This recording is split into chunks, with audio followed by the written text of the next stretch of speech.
Salut à tous, on se retrouve pour une vidéo débrief concernant la victoire du Barça face au Real Betis sous le score de 5 buts à 1. Comme j'avais fait moi une vidéo débrief lors de la victoire du Barça face au Real Madrid sous le score de 5 buts à 2, je vous propose maintenant une vidéo débrief sans aucun montage et sans aucun cut. Dites-moi en commentaire ce que vous en pensez, est-ce que vous voulez en voir plus ou plutôt comme avant avec des images, avec un peu plus d'analyse. Là c'est surtout ma réaction à chaud, ça donne un côté très naturel et ça change un petit peu du contenu que je vous propose.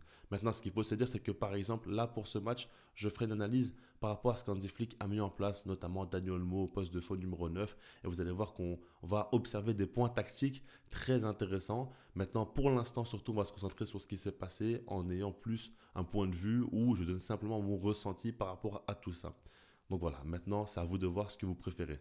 Par rapport à ce match-là, encore une fois, le Barça gagne en marquant 5 buts. Évidemment, après la victoire face au Real Madrid, l'équipe est en totale confiance et ils nous le font ressentir parce qu'ils réussissent et tentent des gestes quand même très compliqués. Maintenant, quand on regarde dans la production, c'est phénoménal. Déjà, Hansi Flick a mis Dani Olmo au poste de faux numéro 9. On l'a tellement demandé. Ce qui est intéressant, c'est qu'il a beaucoup permuté aussi avec Gavi. Et puis, on n'avait pas un attaquant fixe qui restait en position. On avait surtout beaucoup de mouvements au milieu de terrain avec Pedri, Gavi, Dani Olmo qui permutaient énormément. Et puis, tu avais Lamine Yamal et Rafinha qui écartaient beaucoup.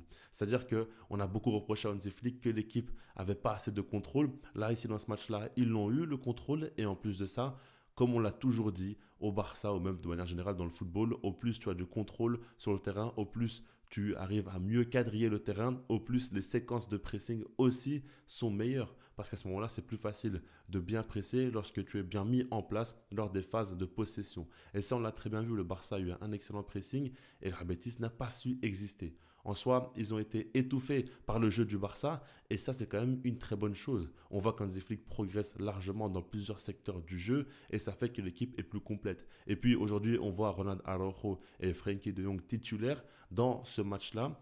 C'est intéressant parce que tu joues face sur la Betis en Copa, tu peux faire tourner, tu es à domicile, tu peux te permettre de le faire. Et ce qui est surtout bien, c'est qu'on voit deux joueurs qui montent en puissance. Surtout Araujo qui a fait un gros classico lorsqu'il est entré. Et puis De Jong, lui, a fait un très bon match. Il a joué au poste de pivot, donc dans le rôle de Casado.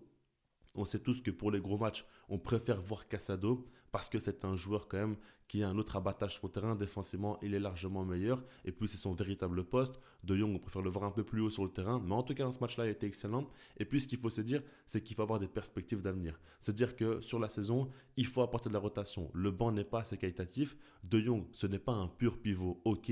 Mais dans ce type de match-là, où tu es censé dominer l'adversaire, bien évidemment qu'il peut beaucoup, beaucoup apporter.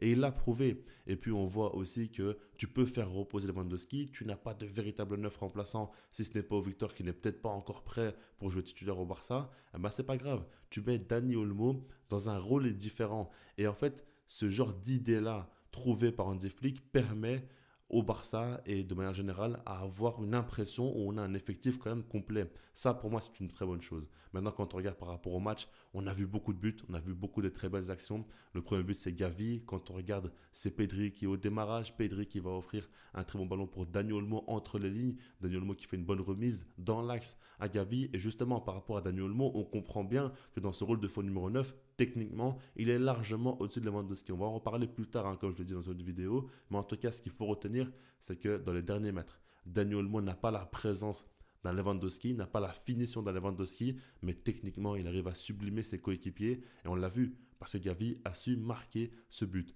Ensuite, on a vu Jules Koundé. Qu'est-ce qu'on peut dire par rapport à ce joueur-là? Il met un but stratosphérique. L'action démarre encore une fois de Pedri qui fait une différence, qui donne le ballon à Lamine Yamal qui, lui, va faire une petite pichenette pour Koundé. Et Koundé, lui, va allumer la cage. C'est impressionnant. Je vous l'ai dit, pour moi, actuellement, c'est le meilleur latéral droit au monde. Depuis l'Euro, il est en train de faire des folies. Défensivement, on l'a vu face à Vinicius encore une fois, qu'il est monstrueux. Offensivement, on le voit. Juste après, il met un second but phénoménal qui est refusé pour un demi-centimètre de ses chaussures. C'est vraiment quelque chose d'assez dramatique, je trouve, de refuser des buts pour ça. Maintenant, on va dire que c'est les règles, ok. Même si ça me paraît quand même bizarre hein, qu'il fasse ce genre de choses-là. Mais bon, bref. Il met un but phénoménal juste après. Il montre qu'il aurait pu marquer encore un but. Il est vraiment très bon offensivement. Sa connexion avec Lamine Yamal est excellente. Et ce qu'il faut se dire, c'est que lorsque Lamine Yamal est présent, Koundé est meilleur. Mais Lamine Yamal aussi est meilleur. Parce qu'il a un joueur qui dédouble, qui va quand même attirer les joueurs, qui va lui libérer de l'espace et ça fait que soit il donne le ballon à Koundé et souvent ça fait des passes D, on voit qu'il peut marquer, ou même tout simplement l'adversaire doit se préoccuper aussi de Koundé, ça fait qu'il a moins de joueurs attirés par uniquement lui et pour dribbler, pour faire des différences, c'est plus simple pour Lamine Yamal. Ça c'est important de le prendre en compte. Maintenant en seconde période, on voit tout de suite un but de Lamine Yamal refusé. C'est quand même dérangeant parce que c'est une belle action et Lamine Yamal à ce moment-là, s'il mettait ce but, ça aurait été quand même très très positif pour lui. Il a eu une passe D et un but refusé, mais c'est pas grave parce que juste après il va mettre son but et on a senti quelque chose quand même d'assez fort.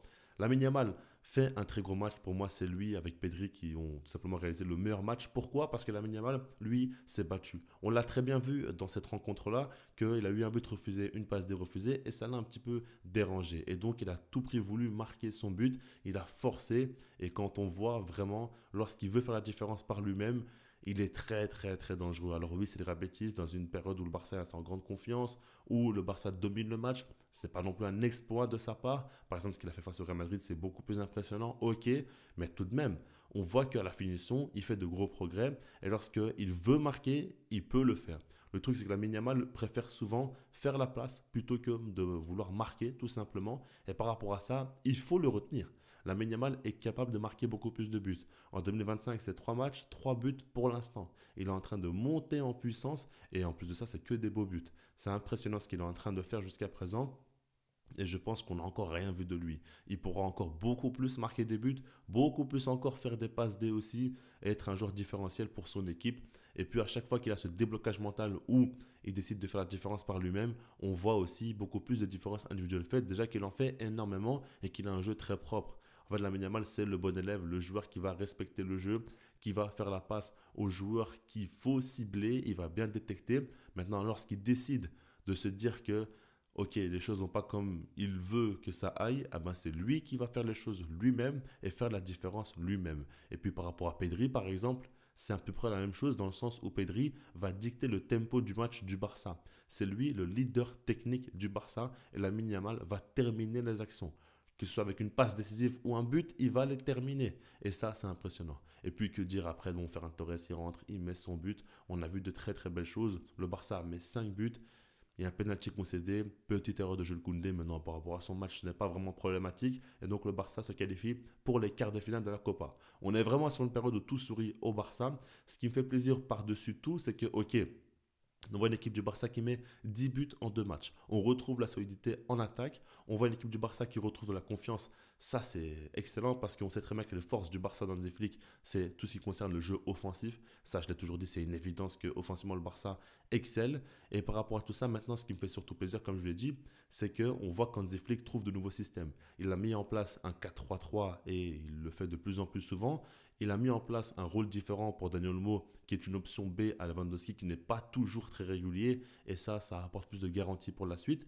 Et puis, on voit qu'il arrive aussi à tenter de plus en plus de choses qui font que tu as plus de solutions. De Jong au poste de pivot dans des matchs où tu as certainement le contrôle. Pour moi, c'est intéressant. Et puis même, de manière générale, De Jong, défensivement aussi, a été très bon. Après, bon, je sais très bien que dans un gros match, De Jong défensivement, ce n'est pas suffisant. C'est un joueur qui n'est pas fait pour cela. Mais dans l'idée, on voit qu'Hansi Flick trouve beaucoup de solutions, donne de plus en plus de temps de jeu aux joueurs sur le banc aussi. Ça, c'est important. Et ces genres de choses-là, ça fait que le Barça sera plus compétitif. Je l'ai dit, le Barça est une équipe vraiment forte en coupe cette saison. On le sent. C'est une équipe qui est faite pour ça, qui n'est pas toujours très régulière. Mais si jamais Hansi Flick trouve les ajustements, arrive à progresser et à tout simplement comprendre qu'il a eu des erreurs dans cette saison et qu'aujourd'hui maintenant il trouve des solutions, ça va beaucoup mieux. Par rapport à ça, vraiment, c'est ultra, ultra positif. Ça me fait plaisir et puis on kiffe. Hein. En dehors de tout ça, on prend beaucoup de kiff devant les matchs du Barça. On voit des beaux gestes techniques, on voit de magnifiques passes, une vision de jeu chez les joueurs. Même défensivement, Araujo a fait des gros sauvetages. On a vu aussi Koubarsi faire des tacles magnifiques. Et d'ailleurs, par rapport à Koubarsi, on parle toujours du fait que à la relance, il est monstrueux. Mais moi, je trouve que c'est un tacleur exceptionnel. On le voit à chaque fois. Il fait des tacles quand même très impressionnants et là-dessus, il progresse très vite aussi. Donc ça, il faut le mentionner. Maintenant, Gérard Martin a pu jouer et même lui a fait des bonnes passes. Donc pour vous dire que tout va bien. Ferran Torres qui rentre, qui met son but. Daniel Olmo qui a une passe D aussi qui est magnifique par rapport à ça. Vraiment, tout est parfait. Dommage pour Daniel Olmo qui touche le poteau et qui tire juste au-dessus à un moment donné. Il aurait pu limite mettre un doublé. Il y a eu 2 buts du Barça refusés. On aurait pu gagner 7-0. Mais bon, Dans l'idée, c'est largement suffisant, c'est magnifique ce qu'on est en train de voir, on kiffe beaucoup devant cette équipe et on a hâte de voir la suite. Comme je vous l'ai dit, dès que possible, je ferai une vidéo analyse par rapport au nouveau rôle de Daniel Olmo et par rapport au changement apporté par Hansi Flick parce que ça me paraît très intéressant et c'est quelque chose de très important pour la suite de la saison. Je reste là-dessus, puis sinon moi je vous dis peace.